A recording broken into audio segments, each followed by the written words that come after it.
Good morning, everyone. Welcome to the meeting of the Barrie Police Service Board for January 23rd, 2025. I'd like to call the meeting to order and begin with our land acknowledgement.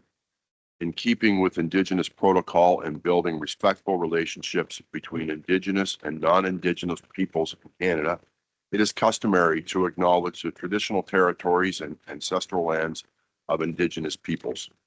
We'd like to acknowledge this sacred land on which the Barrie Simcoe Emergency Service Campus operates. It has been the site of human activity for 15,000 years. This land is the ancestral land of the Wendat and Anishinaabe Nation. The treaty that was signed for this particular parcel of land is collectively referred to as the Williams Treaty. We are dedicated to honoring Indigenous history and culture. We also recognize the enduring presence of Indigenous peoples on this land and are committed to moving forward in the spirit of reconciliation and respect. Make which, thank you. The agenda was distributed in advance. A motion to approve today's agenda. Mr. Khan, Deputy Mayor Thompson, any questions, comments, or amendments to the agenda today? Seeing none, those in favor? Thank you. I should have began by acknowledging Mayor Nuttall is under the weather this morning and will not be joining us. With respect to today's agenda, are there any declarations of conflict of interest that any members would like to put forward? Seeing none, thank you. Motion to before we move to our minutes, I'd like to release the chair to our board administrator, Ms. Young, to the elections of the chair, vice chair, and subcommittees. Over to you, Ms. Young. I don't think we need to physically change chairs, if that's okay. No, I'll just stay where I am if The that's chair okay. is now yours. Thank you. So as we do yearly, we're going to do our elections for chair and vice chair for 2025, and then we will do the subcommittees. So first, I'm going to call for nominations of chair. If there's any. Thank you. And are you willing to stand? I am. Thank you. Perfect. All in favor? Perfect. So Greg Ferguson, you'll be the chair again for 2025. Thank you. And next, I'll call nominations for vice chair for 2025. I'd like to nominate Robert Thompson. And are you willing to stand? Aye. Perfect. All in favor? Deputy Mayor Robert Thompson, you'll be the vice chair for 2025. And next, we have our subcommittees.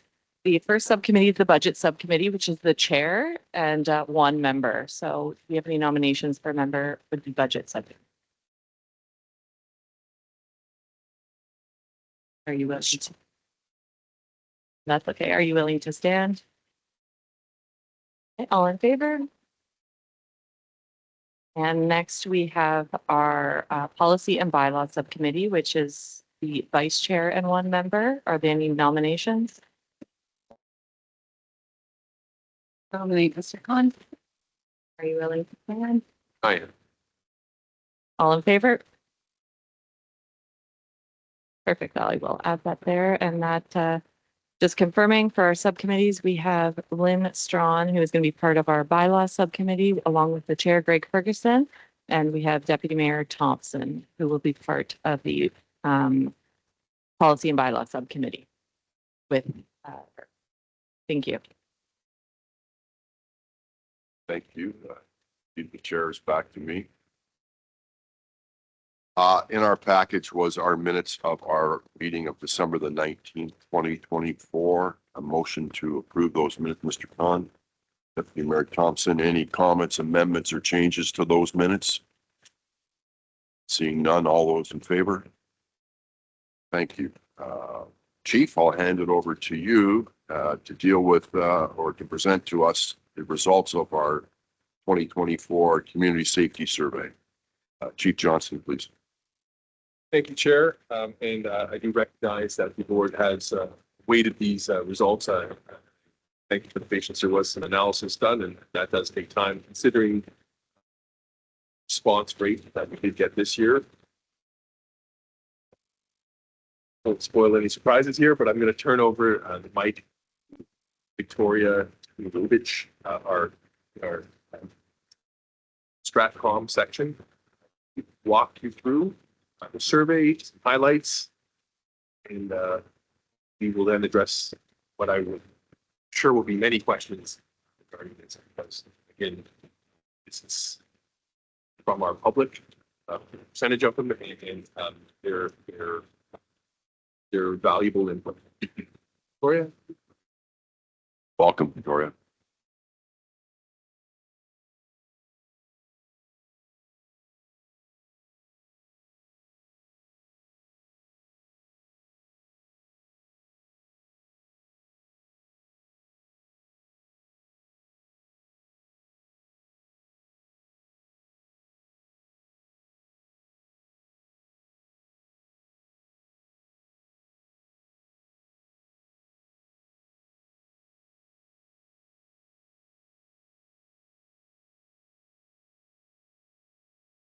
Okay, thank you, Chief. Hello, members of the board. So today we're going to look at the 2024 Community Safety Survey. We're going to jump right into it. So we're going to take a quick look at the background. So the Community Safety Survey is conducted annually. In 2024, we received 2,884 responses. This is the highest volume of responses to date. It's a 3% increase from 2023, and it's a almost 700% increase from 2019. 2019 is of significance as that's when we really moved towards a consistent strategy for deploying the survey digitally, and it's showing that awareness is growing.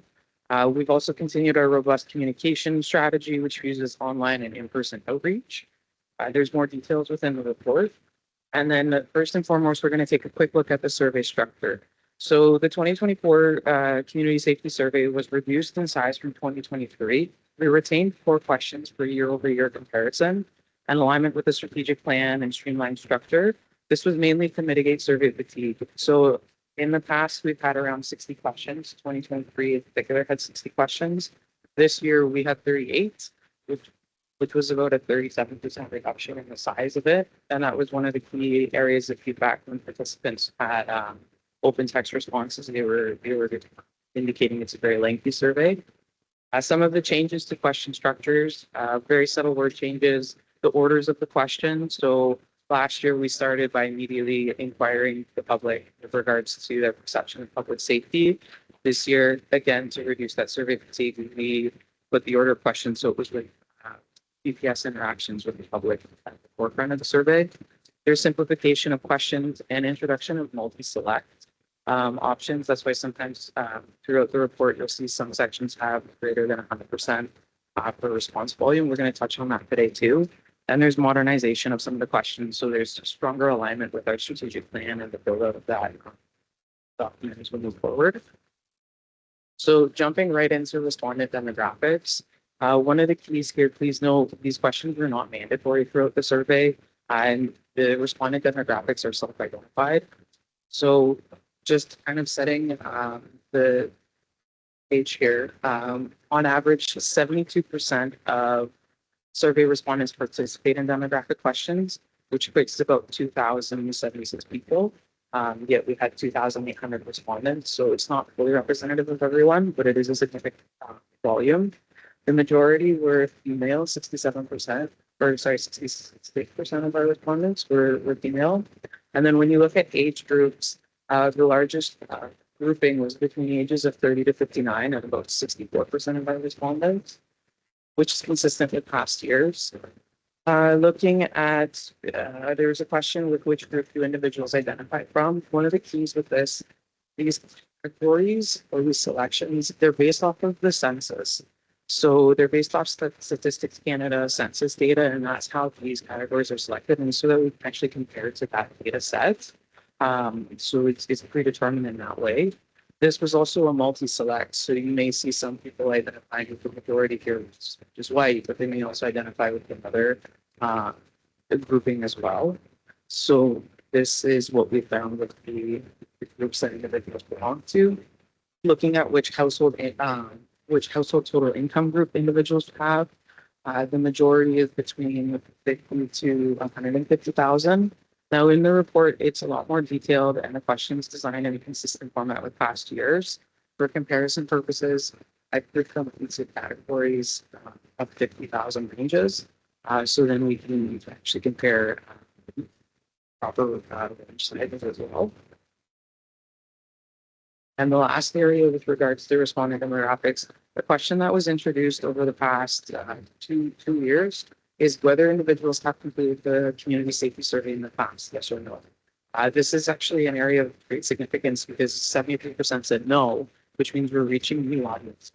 And that's one of the things so that we actually hear further perspective and are expanding our reach. There's also 27% that say yes, which is an indication that awareness of the survey is growing as well because you have those who are coming back to it. So jumping into public interaction, which is the first section of the survey. So we're going to take a quick look at this aspect. So frequency of contact with Barrie Police Service has remained relatively consistent.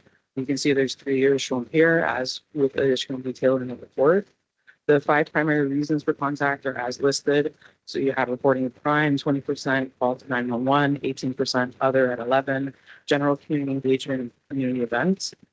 A general community engagement could be an interaction with an officer that's simply out patrolling, while a community event is something that the DPS is specifically intended to have a presence or supporting an event. Those who identified other reported of suspicious activity, social disorder. It was an open text response that was categorized. They also listed concerns of neighbor disputes, community interactions, general questions, and wellness checks. The survey moved into asking whether an individual was a victim or witness of crime in 2024. And again, findings are fairly consistent with past years. Of those who responded yes, they were asked to indicate the occurrence that they were perhaps a victim or witness to. 5 primary responses were theft, other, physical assault, vandalism, breaking and entering. Those who indicated other identified vehicle-related concerns, traffic safety concerns, it was specifically with traffic safety, suspected impaired driving, motor vehicle collisions. Those were kind of the key areas. And again, the report types further into this as well. Moving from that category, the survey transitions. Survey also looks at methods of reporting and looks at initiative familiarity. Again, in the interest of time, the report details all of those findings. We're going to move into the perception of safety across Barrie, as there's quite a lot of content to cover. So with that, first and foremost was the respondent connection with Barrie. So we asked whether respondents live in Barrie, work, visit, do not live, or not answer. The majority are residents. And you can see also they were asked in which ward do we spend most of the time. This was also a multi-select. So you could say that you were in Ward 2 as well as Ward 8, Ward 1, which are the primary ones. And you can see that there's a fairly even distribution across all of the wards. With regards to public perception of safety, aggregating all of the results. So generally how safe you feel in the city of Barrie, 45% reported safe, 55% reported unsafe. Now, one of the important pieces in this year's survey is we have in the past included a neutral category when you're looking at perception. We removed it this year. We removed it intentionally because we had such a large volume of people always in that neutral section that we wanted to see what happens when you actually are forced to choose. The neutral category will be returning, but we wanted to see, especially with such a large sample size, what is your true perception of the city. So that is one caveat to note, in particular with the difference between this year's survey and last year's. And regarding the 5 primary concerns across the city, again, this was a multi-select. So you had substance abuse as the primary concern. 87% of respondents have indicated that this is a concern to them. Panhandling, disorderly conduct, traffic safety, and other. Other actually had 29%, which equated to 629 respondents. The additional responses were reviewed one by one and primarily comprised of references to concerns of the unhoused, panhandling and or encampments, that specific references to downtown, concerns of observations of open drug use, and some traffic safety elements. So what we did was we looked at the perception of safety and we further examined it through the lens of respondents who live, work, and visit. So as you can see here, we have 46% of those who indicated, of those who live in Barrie, we took the lens and we did dissected the data, and 46% feel safe, 54% feel unsafe. Looking at those who work in Barrie, you can see 40% feel safe, 60% feel unsafe. We looked at those who live and work, 42% feel safe. Those who visit Barrie, you have 40%. Do not live, work, or visit, 100% feel safe. However, it is important to note there are only 2 respondents that fell in that category. So it's not really statistically a relevant piece, but I've shown it here so that you're aware. And then prefer not to answer, I think we had about 18 respondents. So again, you have 17% who indicate they feel safe, and the remaining feel safe. So overall, the perception of feeling unsafe is higher, though Barrie residents hold a stronger perception of safety in Barrie overall, versus those who work or visit the area. We're going to dive into this a little bit deeper. So digging deeper into this finding, comparing it to 2023. Now, please again note 2023 had a neutral category. So in order to make this comparison, I went through and pulled out that neutral category from 2023 and then recalculated the distribution. So then you can see here with regards to 2023, it's in the blue, and 2024 data is in gray. There is a decline of 10% in those who live in Barrie with their perception of feeling safe.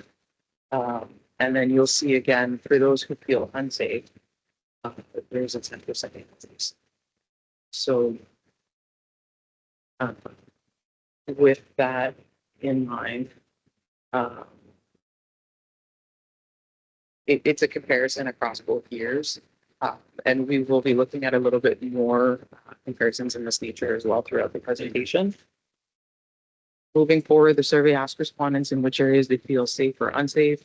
This is consistent with past years. So you can see at the top, there's daylight hours. At the bottom, there's evening. You can see that the most safe areas are in shopping centers, public buildings, local schools. The 2 mirror one another, and they also mirror one another when you're looking at areas that feel least safe. So with that, these findings are notable because one of the key areas that stands out is the downtown. The downtown is a particular focus as questions specific to downtown were presented last year and this year. And these findings are notable as the Barrie Police Service had initiated a pilot project in 2024 specific to the city's downtown core, where the pilot project was focused on increased officer presence and visibility in the area.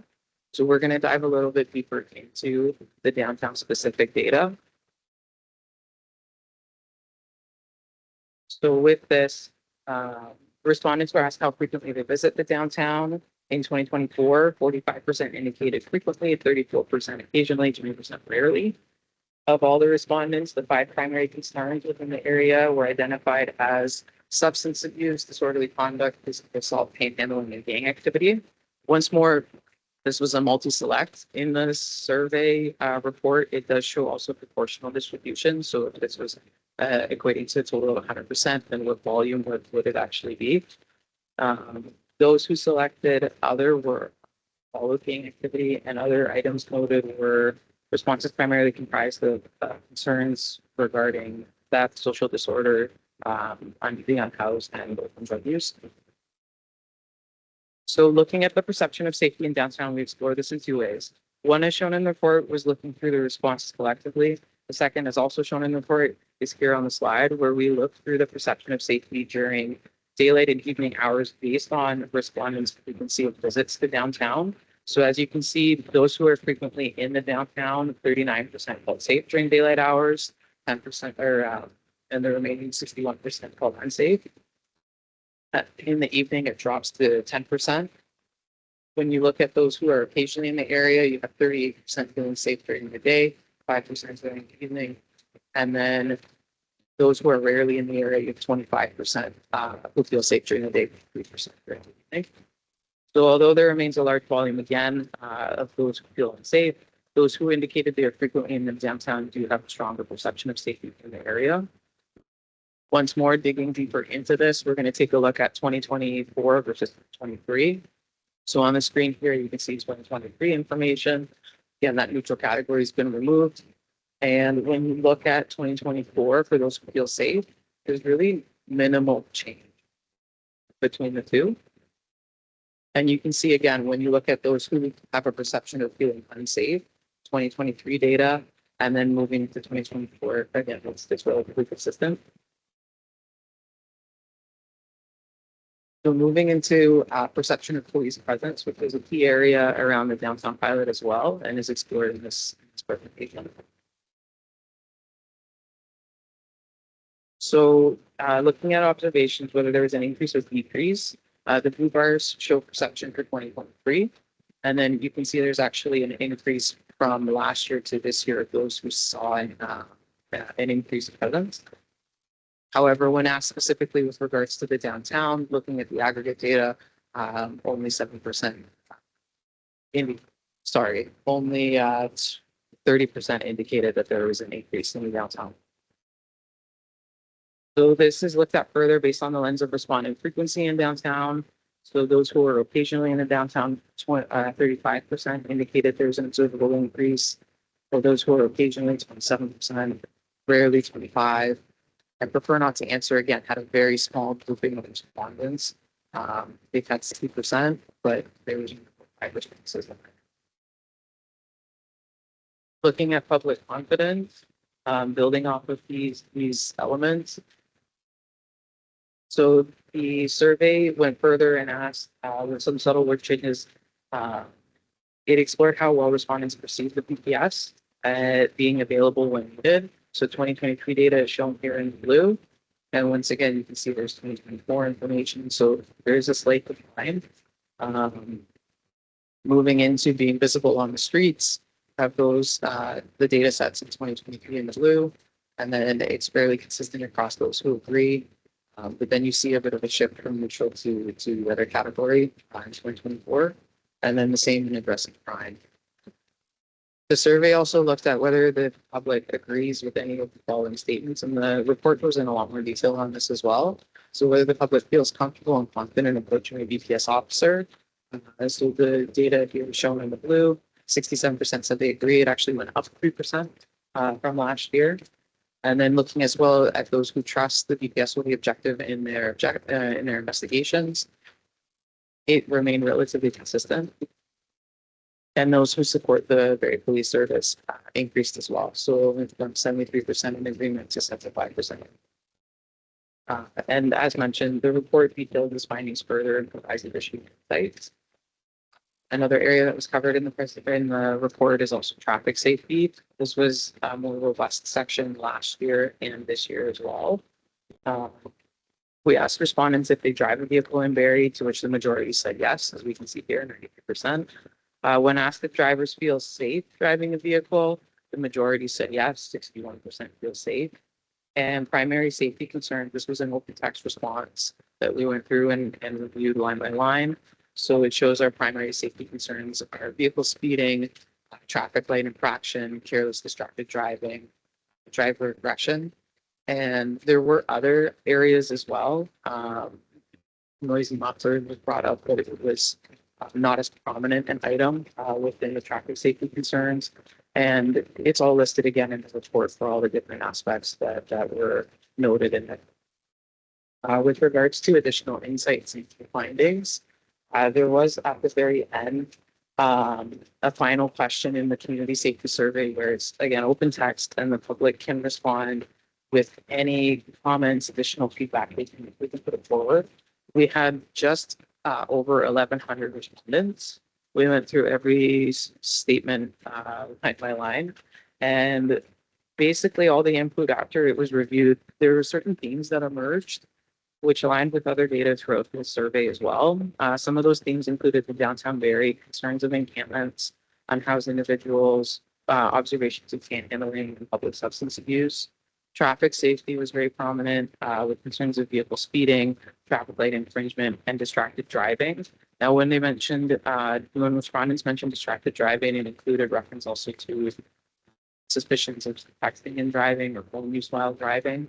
Again, the report outlines it even further. Items that were of note specific to officers, there was an acknowledgement of increased officer visibility and presence, but there still remained a call for further expansion of this.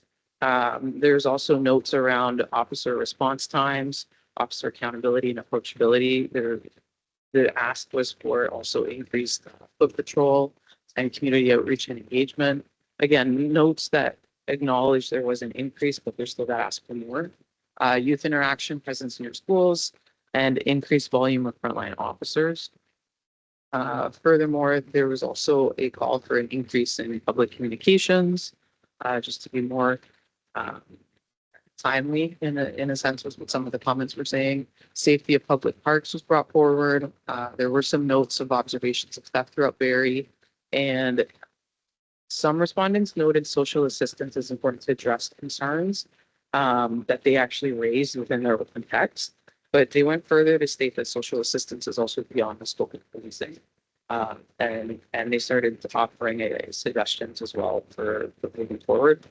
I think additional information as referenced, the report's very robust. So it's in there as well. And this ties into our key findings. So looking at our key findings, you will see that 2024 had the largest response volume. Public interaction with the Barrie Police Service has remained relatively consistent year over year. Our respondents exhibit trust and confidence in the Barrie Police Service. There's a call for continued increase in visible officer presence throughout Barrie. And there's minimal change in public perception of safety across the city. Downtown is viewed as the least safe. It's perceived the least safe during daylight hours and at night, with primary safety concerns specific to the area regarding observations of public substance abuse, encampments and unhoused individuals, and panhandling.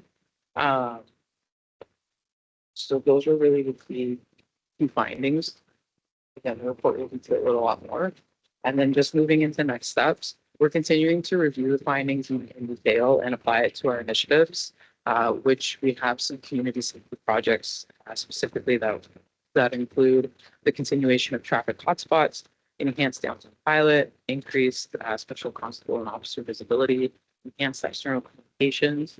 And with regards to the survey reports and touching on communications, we also created a dedicated webpage on the Barrie Police .ca website. So you can see it through the URL there, or you can scan the QR code. It shows all of the community safety surveys in one central spot. They've always been published in the board reports, but now it's easier to access. It's the intent there. With that, I bring it forward to any questions. Thank you for your time, and Chief Deputy, I hand it over to you. Victoria, that was an excellent summary, as the board did receive the detailed report, but that was an excellent summary and appreciate all the efforts. It's a very important process that we go through annually, and as we move out of COVID, the data will be more relevant in terms of comparison. I turn over the board questions for Chief and Deputy Strong, please. Thank you. And just to echo the chair's comment, wonderful presentation, and the report is very well written in our package. So thank you for that. I don't know if you have an answer to this, but do you look at trends outside of Barrie or like outside of our survey? So like we have more than half of the people who've done this survey saying that they feel unsafe where they live. To me, that's disheartening at best, alarming at worst. And I know it's all about perception, but that perception is very important if we want people to feel safe. But how does that line up with how other people across the country are feeling, or like the general feeling of safety and well-being just like in our society? Do we have any data on that? Through you, Chair. Thank you. We actually do not look across the country, and I don't, because and one of the drawbacks of policing in Canada and in the provinces, there is no national nor provincial standardization of these types of measures, and I think that points towards a weak spot in policing in the industry. And I think it would be incredibly valuable to have that. So you can see that national standard across, asking similar type questions across the board, and you can see those trends. We have not compared it. And I do echo the sentiment. When we look at that, at the very best is disheartening. The caveats I do want to add in there is, and because we wanted to get definitive answer, it is an interesting observation that was made when we removed the neutral category, which was numerically and statistically the largest in years past. I mean, you can posit a whole host of reasons why people kept putting neutral or in between safe and unsafe, but at the end of the day, they weren't going to either side of that. So again, how much of an influence is that, and what does that actually mean? I think it'd be incredibly interesting. Specifically, we do not measure against other places, but I do think that would be incredibly valuable to do. If we could have some call or some organization to require that of policing, we would certainly support that.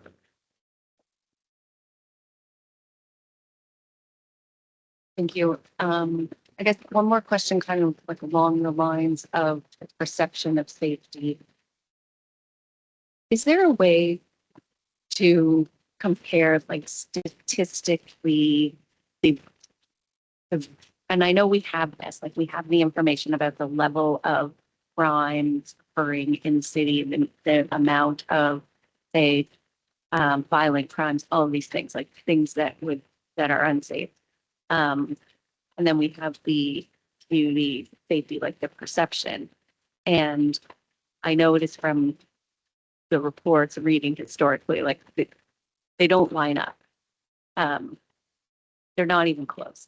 But like, how can we, I guess, articulate that? Like, is there another way that we can articulate that to the public? And then, I guess, in addition to that, is there value to articulating that, like,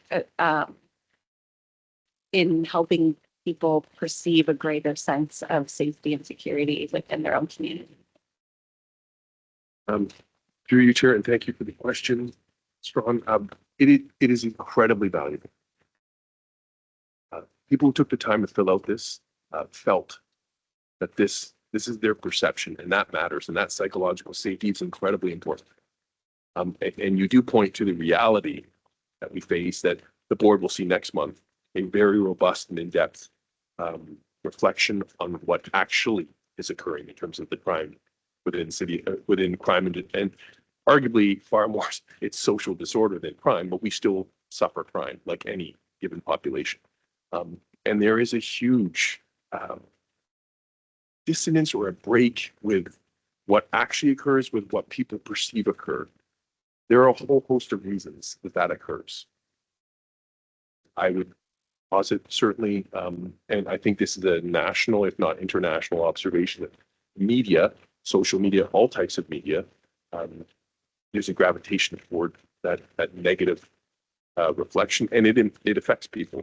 Certainly, and we will assume part of the responsibility, our reach out historically, our legacy in policing with respect to social media is to continually, as much as possible, advise the public of all the great police work that's happening with respect to crime. That is a small percentage of actually what is going on operationally on a day-to-day basis in the city. And so when we're trying to send that message, that what we're communicating is that crime is occurring, and perhaps the public is seeing what the police are putting out is only about crime.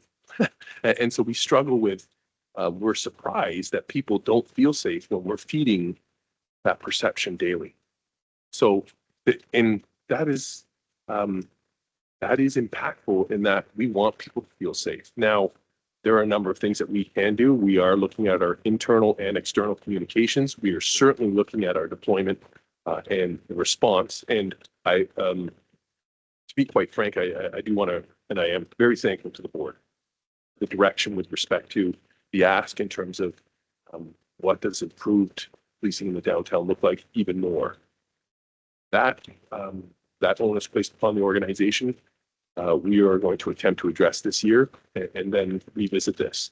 But part of that is not just doing it and I believe the chair and I were before city council last week, and this is my failing in that we're not telling the story enough. I recognize that, I acknowledge it, and I accept that. That is my fault. This organization is out there daily and they're doing amazing work. We're just not talking about it. So I think that's part of it. And maybe that affects people's perception of safety, where it's like, we're out there on a regular basis and they're doing great work and they're engaging with the community.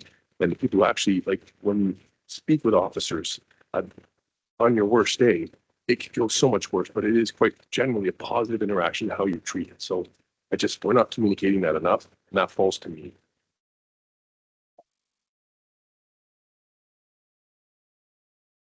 Please. Thank you, Chair. And Chief, I want to actually just pick up on that last point that you made, and I'm going to agree with you, but at the same time add sort of a caveat to that. And I appreciate you taking ownership of that as the chief of the organization. But I do think it is fair to state that I believe that this has been a generational issue in policing, and it is systemic across the country. I'm going to speak for myself, not for the board, and say that I see your role not only in a leadership in terms of operations, but it is a political figure, and you are a public figure, and there is an opportunity for you to address the public in that manner. But I do think generationally that police services have sort of decided to sort of duck and cover and stay away from the media, not wanting to get involved in that and just do the job. But I think in terms of that perception and awareness, there is an opportunity there. So I thank you for acknowledging it. And I look forward to what happens this year as you take that under consideration.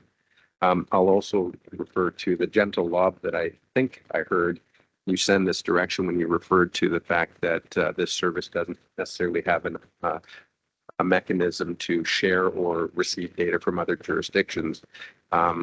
Chair and board, as you know, I do sit with the as your representative, as this board's representative to the Canadian Association of Police Governance. And this year that was part of the strategic plan.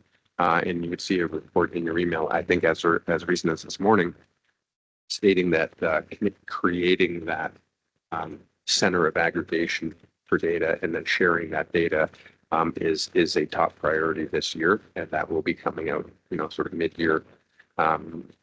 Some early resources for exactly what you talked about, sharing that data. Ms. Tumuo, I had it in my head. My apologies and thank you for this to you and your team for this amazing report. It is thorough, and I say amazing because you highlight some things that I think are meaningful and relevant in this report. And I've got a few things, Chair, listed here. The first thing that I note, though, is that the report really summarizes an overwhelming yes and message to the police. It's an acknowledgement, but it's also a keep going and do more. And I think that was stated by yourself in the report, and I think it's also echoed by mayor and council as recent as yesterday or last few days that we're going to keep going in this direction. The other thing, Ms. Strawn, to your comment, your question, is I do think that the report echoes and aligns what we're reading about, not necessarily in literature going between police services, but from mayors across Ontario who are coming together as a singular or relatively singular voice, as well as communications with and from the Premier's office, that the items highlighted aren't unique to Barrie, and change in legislation is certainly required. I'll certainly also point out that your respondents appear to have identified that there's an awareness or a recognition or an acknowledgement that some of the issues, if not many of the issues, that probably add up to about 77% of your reported findings are not necessarily items that are police specific. They're more societal and legislative and other elements, but certainly the police are at the fore in terms of response and creating that sense of safety.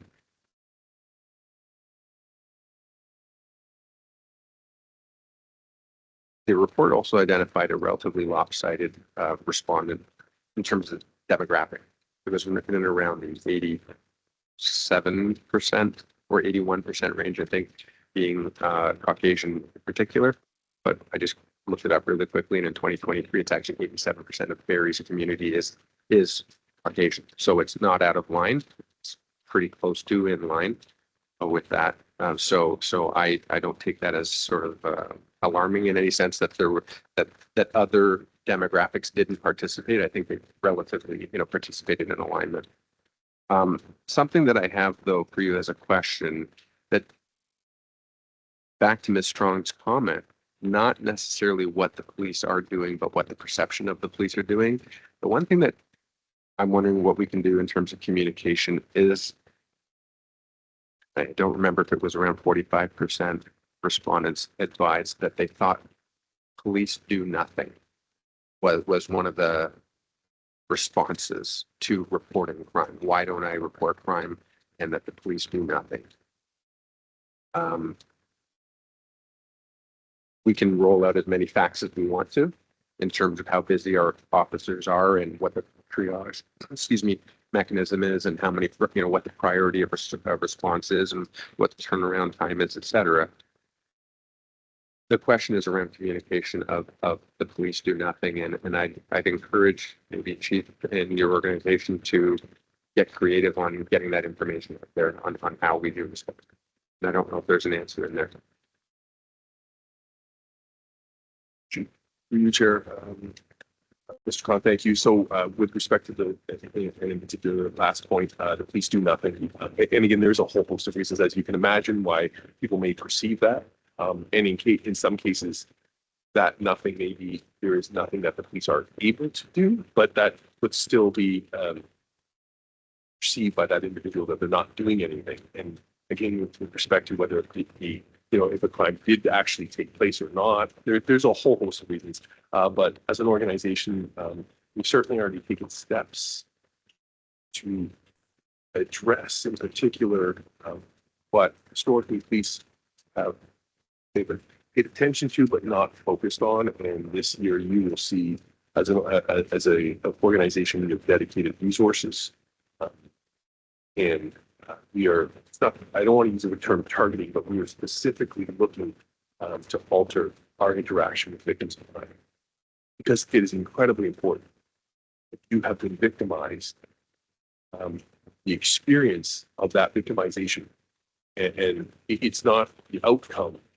It isn't necessarily driven by police outcomes that we would like to see. So if a crime occurs, as the police service, historically, our only outcome that we're after is solving that crime and identifying the individual or individuals who did that. For the victims, it's actually the experience treatment of their interaction with the justice sector. And we are the front face of that, and how that looks and how that interaction takes place. And again, appreciating however else that looks. And I know I repeatedly say it, but there is strong research to support. This is why we're moving this direction, because what we understand is how a victim feels they were treated reflects directly on the organization in terms of how legitimate it is within a community. So we are going to be purposeful and targeted in changing our interaction with the victims to be far more trauma-informed and victim-focused. Thank you. 1 minute. One minute. We're 40 minutes into a 20-minute presentation, so Perfect. we can go offline with additional questions. Understood and acknowledged. Sure. Thank you so much. I appreciate it. A win, honestly, though, 692% increase in survey respondents and basically public engagement since 2019. I think that has to be acknowledged. And so your team is doing something excellent in that regard. But really, 3 takeaways for me were that the drug abuse, the panhandling, which we the public disorder component, but then the property crime and vandalism, the sense of, people feeling vulnerable or compromised in that regard. And then really the red light or the traffic light infractions in terms of traffic. That's a big takeaway for me. But I just want to say thank you. Those are my takeaways. Those are what I learned. I hope that we receive the report as you intended, and congratulations. That's a great work. Thank you. Thank you, Mr. Khan. Deputy Mayor Thompson. Thanks, Chair. I'll be real quick. I had a few questions, but I'll send them by email. Do you find when somebody writes, I feel unsafe, or is there a way that maybe once you check that box, there's a drop down where they have to kind of verbalize their feeling of unsafe? Because I feel that we're getting like, to Strawn's comment, the numbers are so out of whack with actual crime indexes and all that. And I believe that it's become almost that subliminal, like it's in every media coverage, and I feel unsafe. And if you look at night to day, are they unsafe because there's lots of people released from the bar? So the streets are busy. There's drunk people walking around. Is that where if they maybe have to verbalize it when they're writing it, they might go, "No, not that unsafe. We're just checking the box," and then we try to, pivot or police by that feeling. Is there a way we could maybe expand on the I feel unsafe? Future, Deputy Mayor, certainly there is. We have not. Do I think there's value in doing that? Yes. And again, with the desire to get more of a defined answer with that removal of the neutral category, I would love to know the majority of people who did answer that previous years. We weren't able to put that neutral in this year because that neutral is an interesting, you don't feel necessarily unsafe or very safe. Those are two, it's binary where you give me that in between and then if it's neutral, why is it neutral? Or if I feel unsafe, why do I feel unsafe? And what are the specifics? Because we may be challenged if we find that I feel unsafe. And this is an example, anecdotal, but I feel unsafe because I see an unhoused individual or the number of unhoused individuals in downtown. You're not unsafe. We cannot alter that person's perception of feeling unsafe, but that does recognize and allows us to quantify that feeling of unsafety is due to seeing someone unhoused. Not that the crime took place, not that anything took place. It makes someone feel uncomfortable and they attribute or associate that to feeling unsafe. And that is a fair question to ask. And I think we can certainly explore that next year. And I think that was from the board's perspective, you want answers on that, as does the police organization, because there's a lot more granularity that we need to pull out of this survey in future years with respect to that, because the observation, it is unsettling at best, disappointing. Absolutely. We want a community full of people feeling safe because they are, but we do recognize that feeling is incredibly important. I would add to the chief's comment, Deputy Mayor, to some extent, we did ask in figure 21 of our report. This is not safe or perceived safety, but we asked the question, what are your primary concerns with respect to safety in the city? And 87% of respondents said substance abuse, 70% said panhandling. So we did. Now, I don't know if that's real, that they've incurred it or perceived, but they did respond why they feel unsafe in the survey. So we just don't know if that's because they've observed it or they perceive it. We don't have that breakdown.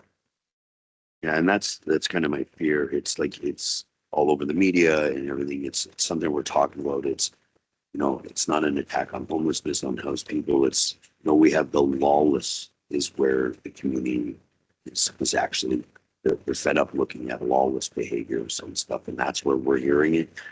But I actually liked how we concentrated the survey, and I was wondering, do you find that people started the survey and finished it because there was less questions?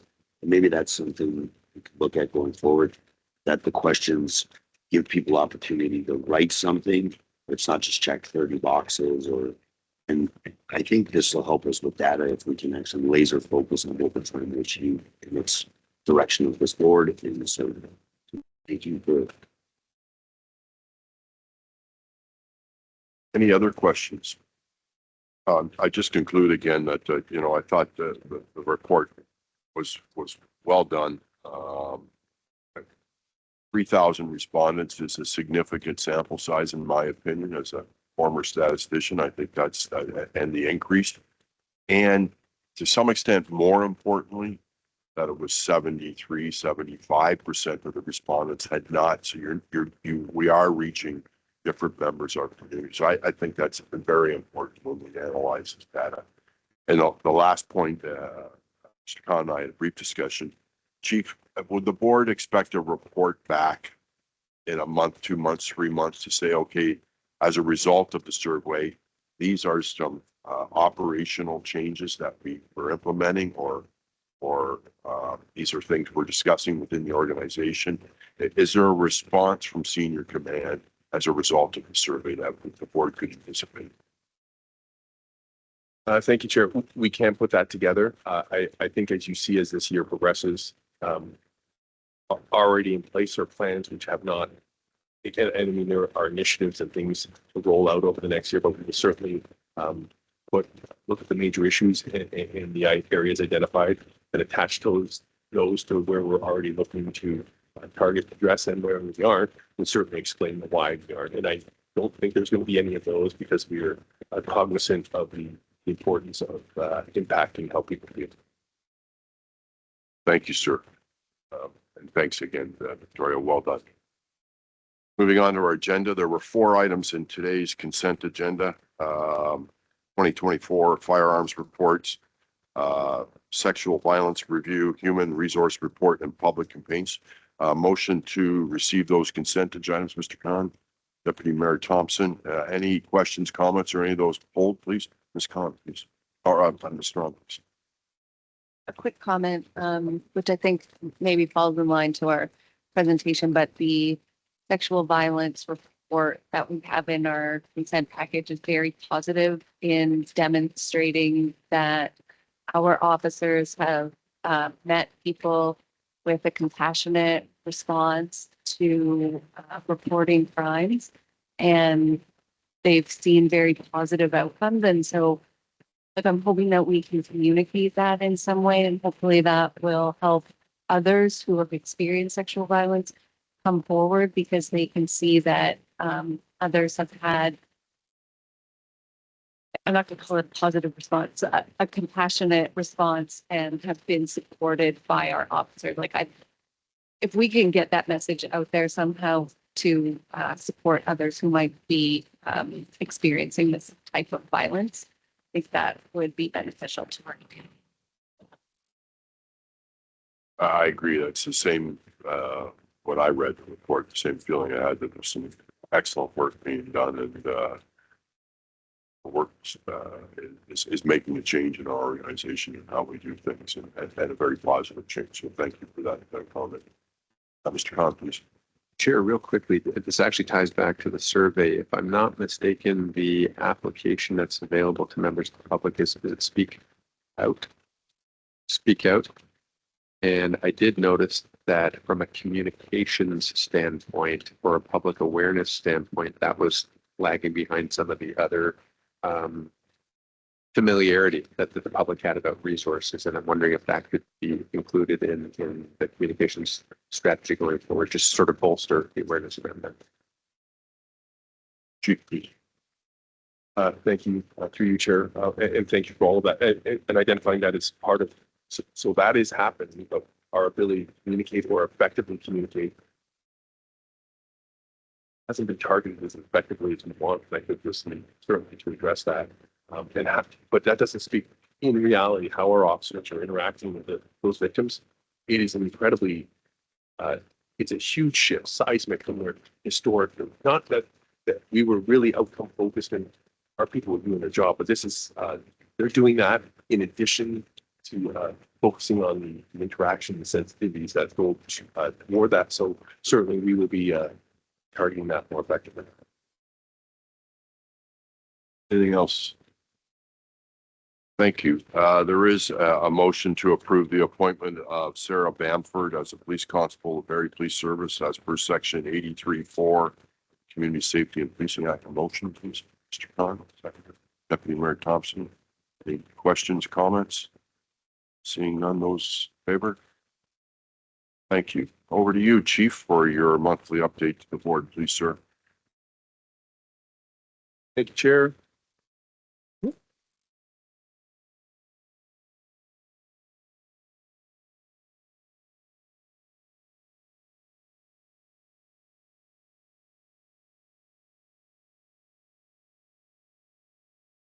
So thank you, Chair, for the opportunity to highlight a few of the events and initiatives that have occurred since our last board meeting. Thank you to Deputy Burke for covering that off far better than I do. So with that, on December.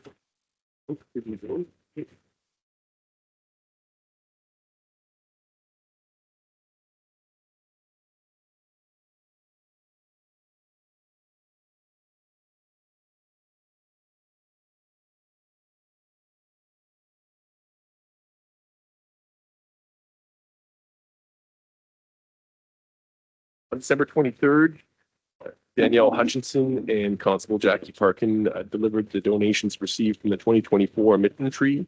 Hundreds of mittens, hats, and scarves were shared with organizations across Barrie to help keep our community warm.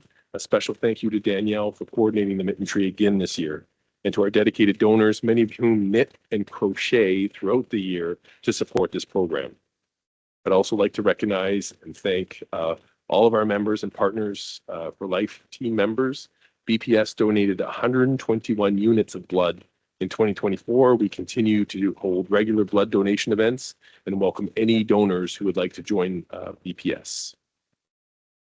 On January 13th, I attended the Kiwanis Club and spoke about the service, the Barrie Police Service, and approach to harm-focused policing and some of the research projects that we are involved in.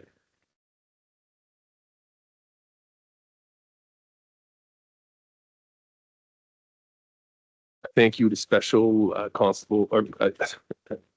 thank you to Constable Kira Brooks and Citizen on Patrol member Randall for the presentation to the Rotary Club of Barrie on Barrie Kempenfeld on January 15th about the Citizens on Patrol program. Constable Brooks and Randall were thanked for their contribution to the community and their dedication to this amazing volunteer program, certainly at the council level, but across our city. We've heard repeatedly the value of this program. Not sure that gentleman on this side there on the right sort of snuck in there, but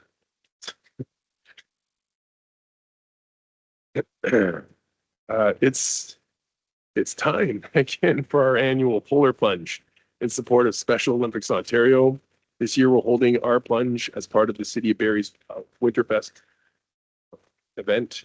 You can register online at polarplunge.ca/Barrie and join us Saturday, February 1st at Centennial Beach. The deputy is truly looking forward to jumping in that cold water. I will be present, eventually jumping as well, but recognizing the funds raised go to our Special Olympians within the area and the province, and we do strongly support that. So I do know Inspector Moore will also be jumping in the water, so we thank him for his enjoyment of the cold. I interrupt you there, Chief. Any volunteers from the board? Do I see hands? Three or four? I think I see Mr. Khan hand up. Sorry for the interruption, Chief. Chair, I was just going to say, I heard the chief say that he was going to be present. I heard him say that Inspector Moore was going to be jumping. I noticed the difference there. Thank you, Chair. The Barrie Police Service. The Barrie Police Service is proud to be joining the police services across Ontario in launching the CamSafe program as a replacement to the security camera program launched in 2021. For those who sign up, you will only be contacted if an incident occurs in your area and police believe your camera may have captured relevant footage. CamSafe offers an easier to use platform for residents who can create their own account, add any cameras they have, and modify their own information if needed. CamSafe allows officers to quickly identify the locations of nearby cameras and which residents or businesses to contact. For residents already signed up with the Barrie Police Camera Program, you will need to create a new account on the CamSafe site. To learn more, register for CamSafe. There is information on our website. Two things on this, Chair. Just this is one of those initiatives that we have where our community can help make our community safer by participating in it. And certainly with respect to this platform, for clarity, the police do not in any way, shape, or form have access to your cameras. You sign up and then we would contact you, seek permission. But the platform itself is quite interesting. It allows you to potentially take a screenshot of through your camera, that then the police would know what that actual camera lens would look like if you wanted to upload that. So we're looking forward to this program rolling out, and I think it'll be far more effective.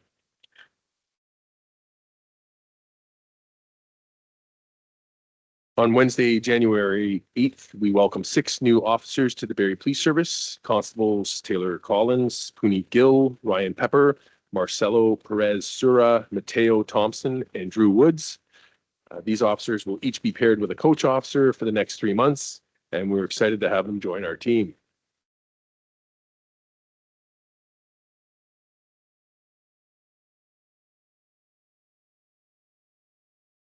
Well, I thank you, Chair, for delivering the presentation to Council with respect to our budget. Thank you to our Council for allowing us the time to attend and present, and for the questions and the vigorous discussion.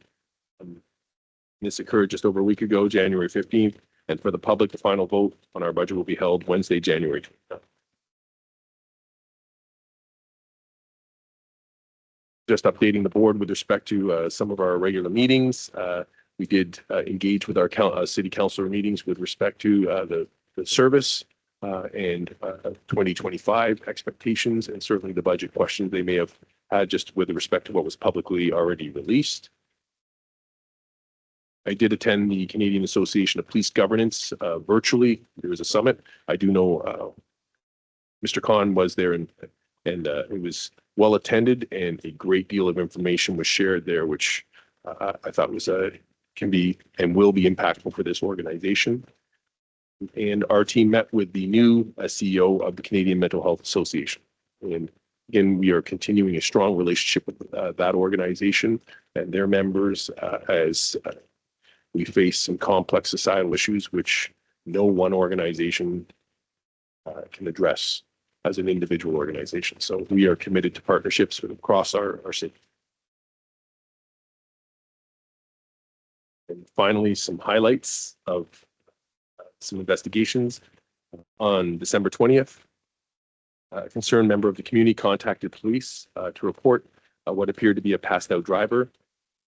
After a number of attempts to wake him, police were able to arouse the driver, but quickly realized he was impaired by drug. A 51-year-old Barrie male is facing numerous drug-related charges. On January 3rd at approximately 10:30 a.m., a white pickup truck that was traveling too fast for the weather conditions struck a car parked in a Marcellus driveway and fled the scene. A white Tesla driving in the area at the time of the crash passed the pickup truck as it was stopped briefly and may have video that can assist police. The involved pickup likely has damage to the passenger side of the pickup's bed. Anyone who may have information is asked to contact the police. On January 7th, another reminder to everyone to be cautious of emails and texts demanding you pay a fine or click a link. Early in January, we alerted the public of a fraudulent text message that had been received in our area. The text message appears to be from the Government of Canada and threatened the recipient, and their license would be suspended and their vehicle registration renewal would be restricted, as well as possible legal action if they didn't click the link provided to pay an unpaid parking ticket. Again, we do see a great deal of fraud, electronic fraud taking place, and we do send out that cautionary note to the community. When in doubt, don't be clicking those links. And with that, Chair, I'll hand it back to you.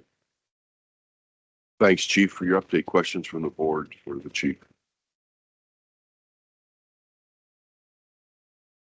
Seeing none. Thanks again, Chief, for the update, and I look forward to watching you on the first. That concludes our open meeting for today. A motion to move in camera in accordance with Section 44(1)B and Section 44(1)D of the Community Safety and Policing Act. Mr. Khan, thank you, everyone, for those attending.